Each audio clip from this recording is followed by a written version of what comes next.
So welcome back to the evening show. Now, before the break, we were talking to Owen Corrie about getting away, maybe lying on a beach, a little bit of sunshine. Wouldn't that be nice? So now we're going to talk about getting into shape for that beach, and we have Kilian Fisher with us now, and he's going to tell us what to look out for if we're joining a new gym or health club. You're very welcome, sir. Right. Good evening, Jimmy. Great to have you here. Now, you're from ILAM. Tell us a little bit about that august body. Okay. We basically would be the industry body representing gyms, swimming pools, leisure centres, clubs right across the country, and that's public centres, commercial, private and so on. So it's every type of facility. Give us an idea of the size of that whole industry. There's about 600 sort of dedicated centres in Ireland. I mean, there's a lot of community centres, some of them have small gyms and as well, but we'd count really 600 kind of dedicated centres. Right. And are these monitored for safety? Are they monitored for hygiene all the year round? No, unless they have the ILAM White Flag Award, which is the only standard in Ireland. There's actually no legislation in the area whatsoever. It's frightening, isn't it? It is. And even though we're obviously a members' body, we represent the industry, but I mean, our members want to have standards there. And that's why we developed the White Flag Award, because there's general health and safety legislation like you have in any business, but there's nothing specific for a swimming pool or leisure centre or a gym. But I have to say, any sort of facility I've been in has been pretty good now, I must say. I mean, people do keep an eye on their premises, don't they? So go into this white flag thing in more detail. I mean, we're I suppose, more au fait with the idea of the white flag for the beach. But for the gym, tell us how it all works. Basically how it works is it started primarily as a kind of a hygiene environment award, but over the years developed to be fully comprehensive.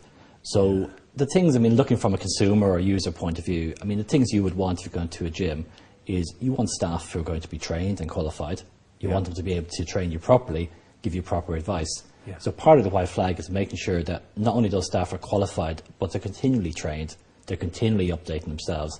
So if you go to a fitness class, an aerobics class, if you go into a gym, they're going to induct you properly, they're going to show you how to use the equipment properly. And to be honest, I have to be honest, like within the industry, that doesn't happen in every facility or every gym. So we're trying to make sure that that's one of the things, one of the aspects of the white flag.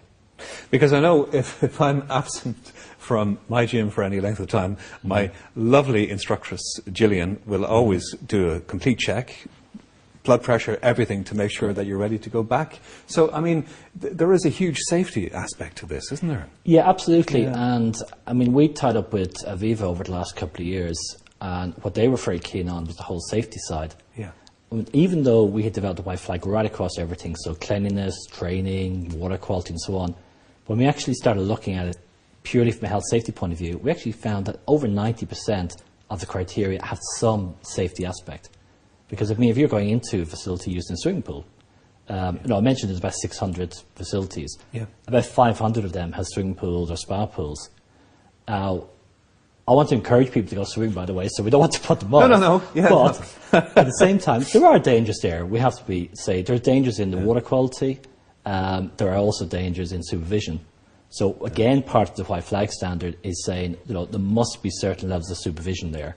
And there has been a number of drownings, unfortunately, in Irish pools over the last few years. So, you know, we want to try and make sure there's none, and that's really the safety standards are brought up to a good level and a high level. And a more minor detail around pools as well. Some of them make you wear the silly little hats and some of them don't. So what's that all about?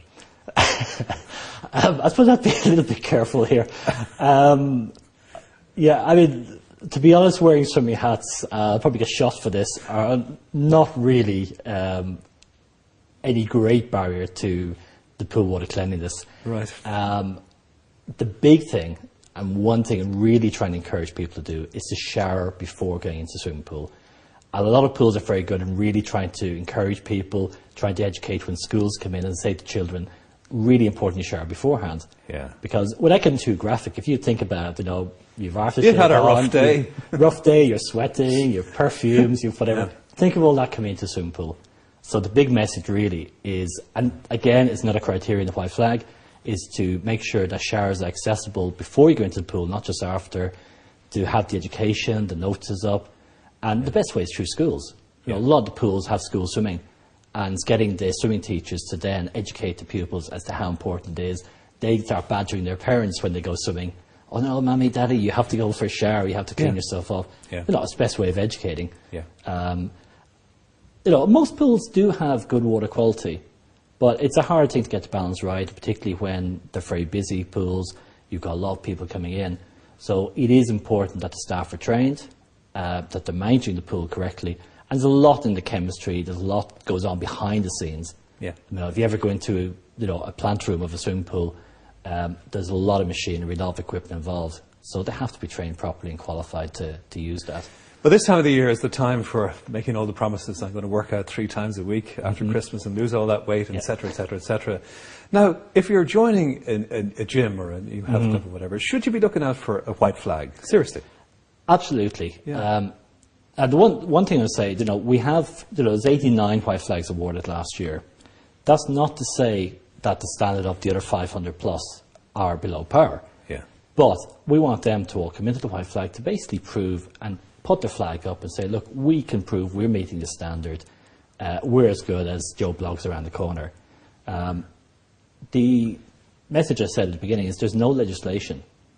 So the reason we keep pushing the white flag is because anybody going into a gym, if you want to know those staff are properly qualified, if you want to know the pool water is safe, if you want to know the gym equipment's being maintained properly, yes, the only way you can do that is by that flag basically flying.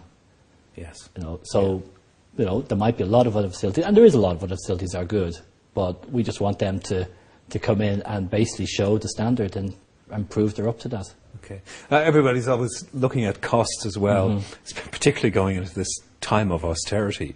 So are the health clubs, are the gyms responding? Are they bringing down prices at all? They are. There's always resistance in any business, obviously, not to reduce price and try not to.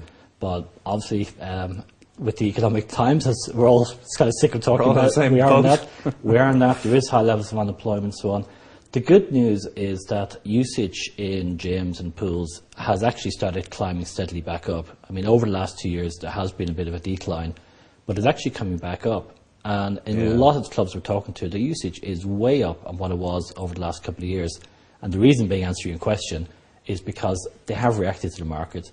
There's more daytime use now, they're adapted to more pay and play, the more month-to-month type memberships. Yeah. So rather than tying somebody in for 12-month direct debit, a lot of clubs are offering a lot more options now.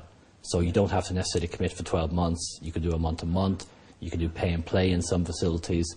So they are adapting. And yes, prices in some cases have come down, particularly the higher end ones have come down. Okay. Most people, before they do anything now, would check their computers and do a bit of research. What's the best thing to do before you actually sign up to a gym? Before you sign up, go along, ask for a free trial. Most gyms, most facilities will offer a free trial. It might be try the class, it might be even a day pass. Go and try out the activities that you like to do. Some people are more interested in gyms, some in the pool, some in classes. Try them out, have a look around, see how clean the facility is, talk to the staff, ask what type of induction you're going to get, what type of programs you're going to get, find out exactly what's included, because there are a lot of differences in different gyms. Right. You want to make sure you're going to get value for money.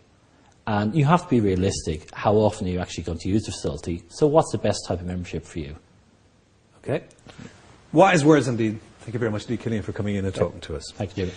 And now that's our lot for this evening. Do join us tomorrow for a meningitis special. Join us for that. Thanks.